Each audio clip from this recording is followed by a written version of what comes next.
All right, folks, we're coming up now on the 30th Producers Guild of America Awards. And I think everybody who checked out the channel here and everything, you guys know how much this is going to mean here for this year.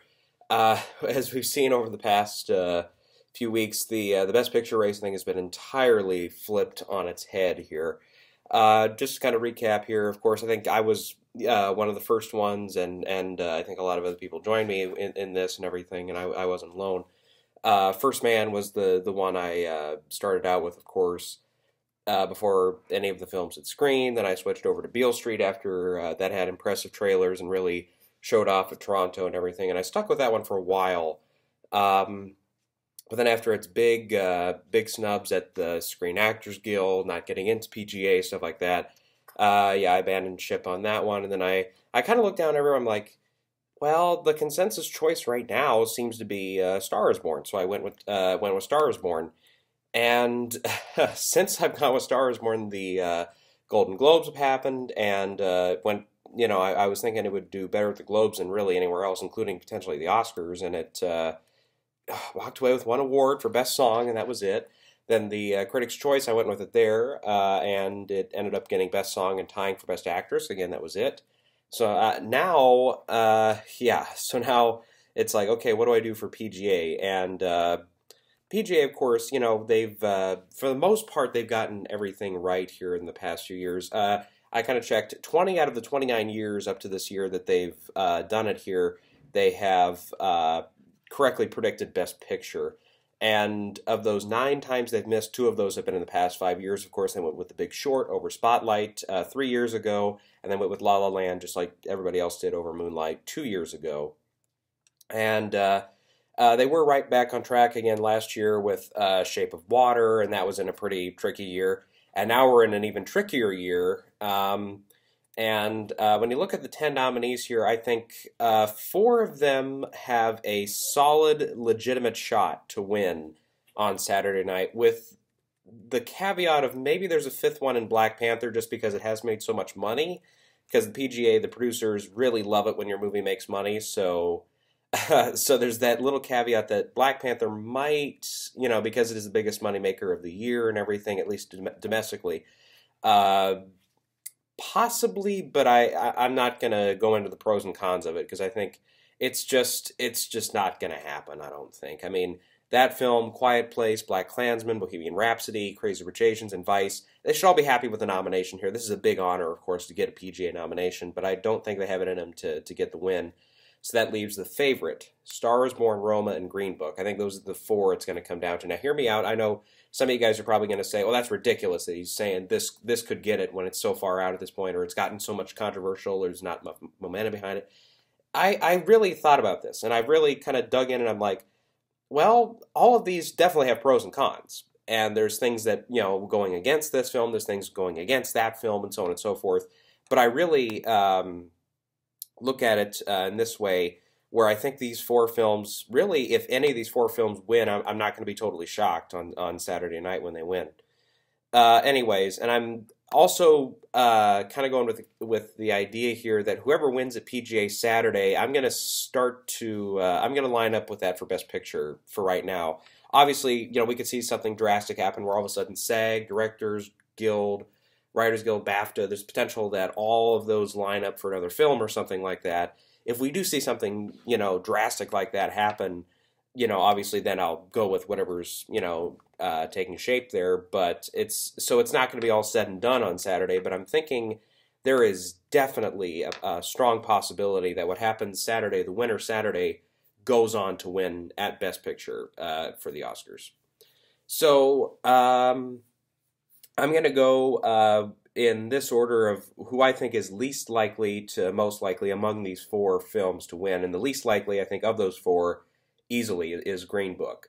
Now, when you look at the pros here, it did take the Golden Globe for Best Picture Comedy, Musical, swept up 2 other big wins for Supporting Actor and Screenplay there. It was the most awarded film of the night of the Globes, and it did pick up another win at Critics' Choice for Supporting Actor. And that's, it seems solid now. Mahershala Ali has that supporting actor race pretty much in the bag. I mean, if he loses at SAG to somebody like Richard E. Grant, who could then also go on to win at BAFTA, even though Mahershala does have that IOU at BAFTA for not winning for Moonlight. BAFTA is going to be interesting too. But if Richard E. Grant can win both of those, then we have a race. But right now I'm thinking Mahershala's got this in the bag right now. Is my thinking. It's not 100% over, but I feel like of the 4 acting races, that one is starting to solidify the most. He seems to be the front runner right now. And it is, I think, definitely of the Best Picture to Be lineup. This is the one that's been hit with the most controversies. Now, obviously, a little over a month ago, we had the Viggo Mortensen press conference where he got caught up in the use of the N-word. And then not long after that, we had Don Shirley's family come forward to claim they were not consulted on the project, that Mahershala's portrayal of him was inaccurate, and all that. And then just last week, we saw a couple more things coming up with Viggo's past on some other film sets, including some potential. And I've heard a couple different ways that they put it here, but basically his inappropriate conduct on the set of being nude at inappropriate times in front of inappropriate people, potentially going to other actors and really being suggestive and all that. And it's like, yeah. That, I think, is kind of, that's something that has come up. It kind of ate up a cycle, and then it kind of went away a little bit. The same with Viggo's N-word controversy at the press conference. The Don Shirley stuff stuck around for a little bit, but again, that's not really the main controversy now in the film. Instead, now it's controversy on Nick Vallelonga, the son of Tony in the film. In real life, who I guess in a 2015 tweet was sympathetic against Muslims for the 9/11 attacks, and it was something Donald Trump had falsified this report or something that he saw it, and Nick backed him up on it or something. Which that's it's similar, I think, to the Kevin Hart situation, where it's just somebody who's trying to dig up dirt on somebody else. And I actually watched a video last night where off Gold Derby, of course. Jeff Wells is under the impression that this is somebody from another camp, from another film, that's torpedoing this film and really doesn't want to see it win. And I can't say I 100% disagree with him. I think there's, in the same way that I think people were unhappy with the pick of Kevin Hart for Oscar host, and then they, immediately 24 hours after that announcement went after him. I feel this is a similar thing. Obviously, if Vallelonga tweeted this, if it's backed up by evidence and everything, which everything I've seen says it is backed up by evidence and everything. I'm not sure. I'm sure he's deleted the tweet by now, but I don't quite think it's a situation where somebody completely falsified it just to torpedo him. They definitely, I mean, regardless, these controversies hurt. And also, again, when we're looking at the box office figures here, Green Book, it's coming up on that 40 million mark here in the States. I think it's 45-ish million worldwide. So it's done okay, but it's been much lower than estimated. I know some people out there were really optimistic about the film's chances at the box office, thinking, oh, it'll be $75–100 million by Christmas or a little after Christmas, which I wasn't quite thinking that high, but I would definitely have thought by now it would have at least hit 50 million if it was really going to take off. And kind of be, the relative new version of like Driving Miss Daisy, which was a box office hit when that came out almost 30 years ago, and it didn't even hasn't even hit those numbers yet. And that's obviously different audiences and different films and everything, but still, we can't really deny though that this is really the best feel good film of the pack here. I mean, Roma definitely has some sentiment to it. The Favorite is more of a comedy. Star is Born definitely ends on a more tragic note and everything. But this one, it's got that beating heart for lovers of the film that really want to. If they really want a film that's going to make them feel happy, I think this film gets their vote more so than most of the others. So I do think it's in that 4th place slot definitely for Saturday. It's not impossible for this one to pull it off. It would have to be a miracle win and everything, but I think if it does happen, then I think this one suddenly, if it can overcome those controversies and everything too, that can definitely show that the film has more strength, I think, than the other 3. Okay, then third place for me is The Favorite. This one, early on it felt like this was one that was going to, split with the Globe for comedy film, but then that went to Green Book. And it felt like, if we could get those three actresses in, and it has so far everywhere, uh, it felt like there was a possibility that one of them could win really at each award show. But so far, all that's happened in the major categories, at least, is Olivia Colman's lead win at the Globes, and then it did pick up the acting ensemble at Critics' Choice. But here's something, and I did not pick up on this until just a day ago or so. The film, I think most of us are on the same boat that it's going to be the most nominated film on Tuesday morning at the Oscar nominations. Either that or Black Panther. I think they could be within a nomination or two of each other. I think Roma and Star is Born is also in that fight, but I think they're going to be lower than The Favorite. And, typically, but not always, the film with the most nomination tends to win at the Oscars. We saw that last year with Shape of Water. We saw that 4 years ago, with Birdman, and then we saw that in 2010 with The King's Speech, and that's just some recent examples. But those three are not just coincidences. Look at this. All three of those films won PGA in years of tight competition. Tight competition. They were all the most nominated films of their year, and arguably, all three of those PGA wins were unexpected. Look at it. The Shape of Water last year, it felt like it was going to come down between Shape of Water, Three Billboards, and potentially something like a Get Out or a Lady Bird maybe could split the vote there.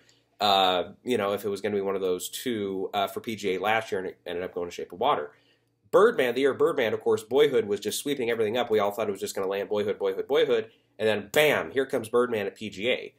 And King's Speech, similar trajectory, where it was Social Network all year long, all the critics' prizes, everything. And then the second we hit PGA, they went with King's Speech, and then it was, with both of those films, Birdman and King's Speech, it was just a train of everything after that fell into King's Speech's lap and Birdman's lap. So, that all being said, The Favorite, if any film is going to do that again this year, where, it starts out here and, all this stuff happens, and then something else takes over, The Favorite definitely has a trajectory. And similarly, again, looking at these three examples, The Favorite also lines up with these three as far as how it performed at the Globes. Shape of Water did not win Best Picture Drama of the year last year at the Globes. That went to Three Billboards. Birdman lost comedy at the Globes to Grand Budapest Hotel. And, of course, King's Speech lost drama to The Social Network in the same way that The Favorite lost comedy musical just a couple weeks ago or so, coming up on 2 weeks ago, to Green Book. So it also fits in that trajectory, too. I think quietly the film is also making something of a small fortune here at the U.S. box office. It's up to over $30 million now, and I think worldwide, I haven't checked the worldwide numbers, but I'm sure the worldwide numbers are even higher, because I think the film, when it opened in like the UK and stuff, I think it went into wide release and not the platform release that we've seen here in the U.S. So its worldwide totals, actually, let me just look it up. It's probably in that 50 million or so range. Something like that. 36, okay. Okay, it's a little lower than what I thought, but let's see here. Actually, 30 million? I thought it was at 30 million, or maybe I'm just thinking 20 million. Let me see what the latest numbers are. Okay, I thought I saw... Okay, 21 million? Okay, what did I see was at 30?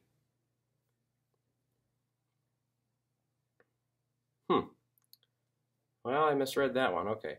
Oh, I saw Vice was at 30. Okay, but still, yeah, 20 million though for a small platform release that hasn't hit 1,000 theaters yet, at least not to my knowledge.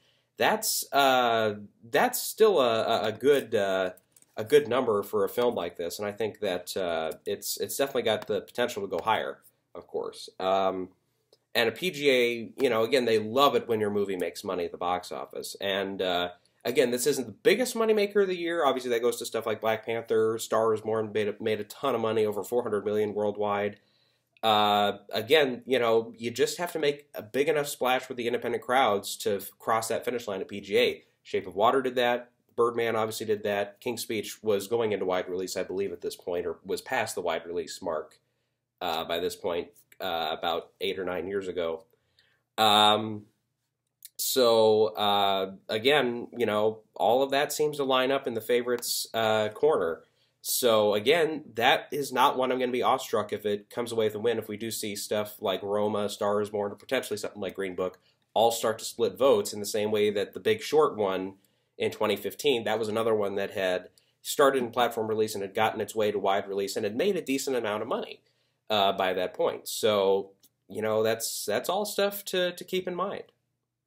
Okay, now getting into the two films that I think have the biggest chance to win, that's Roma and A Star is Born. Let me just start with Roma here first, actually. You know, and I think I'm not the first to say this again, but the film, it's not exactly an easy watch for voters. For myself, especially, roughly the first hour and a half of the film is that slice of life picture, you know, similar to 400 Blows, Bicycle Thieves, but even then, it's not, for me, it's not in the same boat as those films, because I was, you know, I've seen those films more recently, and I think those films are more entertaining, I think, in that slice of life angle before the real plot kicks in those films.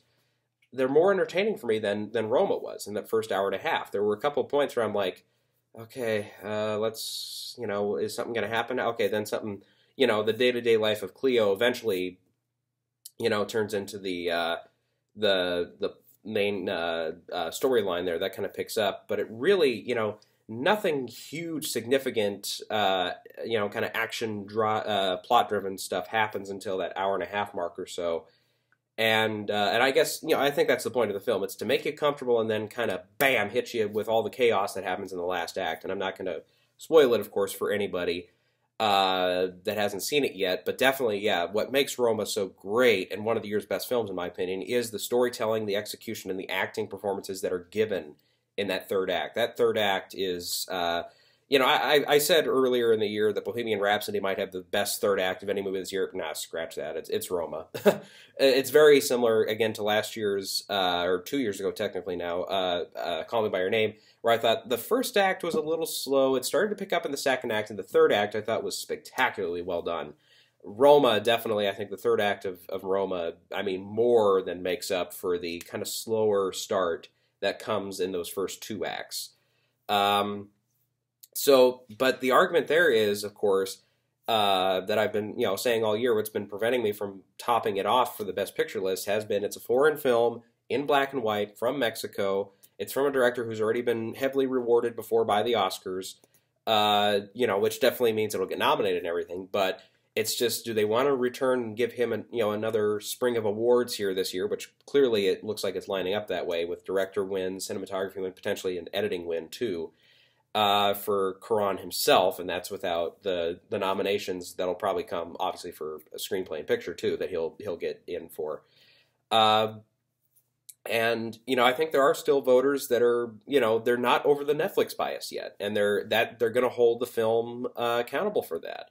And also, again, like the whole point of me going into the first, you know, two acts of it, there might be some voters who just give up on the film and just pull the plug on it and pull out the screener halfway through, or not even halfway through, and say, sorry, this isn't for me. It's too art house bullshit for me. And that's, you know, obviously that's, you know, their prerogative and everything. But I'm just saying there's probably a few voters out there, whether it's a handful or if it's all of them, I don't know.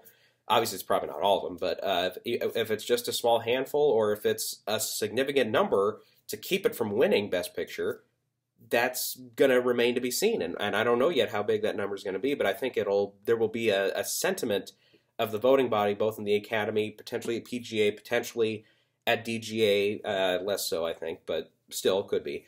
You know, and at BAFTA and everything too, where there's maybe a few voters who just, it's just not their movie, you know. That being said, though, you know, you look at how it's done, it has arguably overperformed for how it's done so far at these early precursors. Two big wins at the Globes for director and foreign language, even though most people had those two down. I thought they would go with Spike Lee. And it had two top wins at Critics' Choice for director and picture. Again, I had director down that time, but I didn't go picture. And it also won for cinematography and foreign language, which I think, yeah, that was no surprise at all. But it was the most awarded of any film at Critics' Choice as well. However, again, one thing about PGA, though, again, they like to, you know, reward films that have made money. We don't know how well Roma did. We've got, you know, some estimates I've seen off of sites that I don't even know if they're accurate or not. Somewhere between $1 and $3 million is how much it's made in its limited runs here in the U.S. And again, you look at that, it's like that's part of the bias against Netflix, the fact that they won't release figures like that. They'll estimate how many people watched, stuff like Bird Box and all that crap. But, it's still, something else to keep in mind there. And also another thing in the negative corner for Roma is that this is really the third time that Netflix has had a big Oscar push for Best Picture for one of their films. And if you look at the other two, Mudbound and Beasts of No Nations, both of them failed to earn a PGA nomination. So that shows that, yeah, there has been, arguably, because in those 2 years, it was pretty stiff competition in 2015 because there was a lot of good films and a lot of decent films that year that were trying to fight for that Best Picture nomination. Mudbound, I think last year too, was a thing where it's like, a lot of people really liked it, but it was just a thing of, I think, the Netflix bias, I think, is what kept it out of the Best Picture category. It still ended up with 4 Oscar nominations, but still, the fact that this one did get the PGA nomination looks to be the first streaming film to be nominated for Best Picture, and is probably, at this point, going to be the first film that wins Best Director for a streaming film, in a big category like that. I think this shows that, yeah, they're starting to round the curve on the streaming service and everything. And of course, I've mentioned this once or twice here, but the current U.S. tensions over the border wall and everything, that is another thing that's kind of coming up now, and of course, government shutdown, how that affects that and everything. It's only adding fuel to the fire for this film's chances to win. So if that continues, especially as we go into Oscar voting, which who knows with Trump, but if the shutdown and everything continues into the voting period for the Oscars, especially, which will be coming up sooner rather than later, and I don't know how everything's going to work out, but you never know. I think that again only puts more pros into Roma's corner than cons. Okay, and then we'll end with Star is Born. Now, it seemed like this film was going to be, easily in that top 3 range of front runners for Best Picture after it wowed audiences at the early festivals, opened big in October, and is continuing to crush. It's over $203 million here at the domestic box office and counting, and it's over $400 million worldwide. Unfortunately, though, that's the biggest argument you can make right now for Star is Born for why it's going to win PGA, is the fact that it is such a big money maker. And really, the counter to that is the film's been nothing but a jaw-dropping disappointment at these early precursors. 5 big nominations at the Globes, and only takes home 1 for Best Song, ties for Best Actress, and again takes Original Song Critics' Choice. But again, similar number of nominations, 5, 6, 7, whatever it was. They got Sam Elliott in there that time. But again, it couldn't win Best Picture there. That's, and I've fallen for it the past couple times and have been predicting Star is Born to win for drama and for Best Picture at Critics' Choice. But it's so far it hasn't really achieved that. And then you look at it too in this way, where again we made this point before, where it seems like The Favorite and Black Panther are going to be the 2 fighting it out for the most nominations. I feel like whichever one doesn't get most nominations, the other one's going to be the second most nominated. But you've also got Roma and Star is Born in that competitive category there to see who can get that either the third most or tie for second most, or however the numbers are going to work out. But it's going to be a close battle there.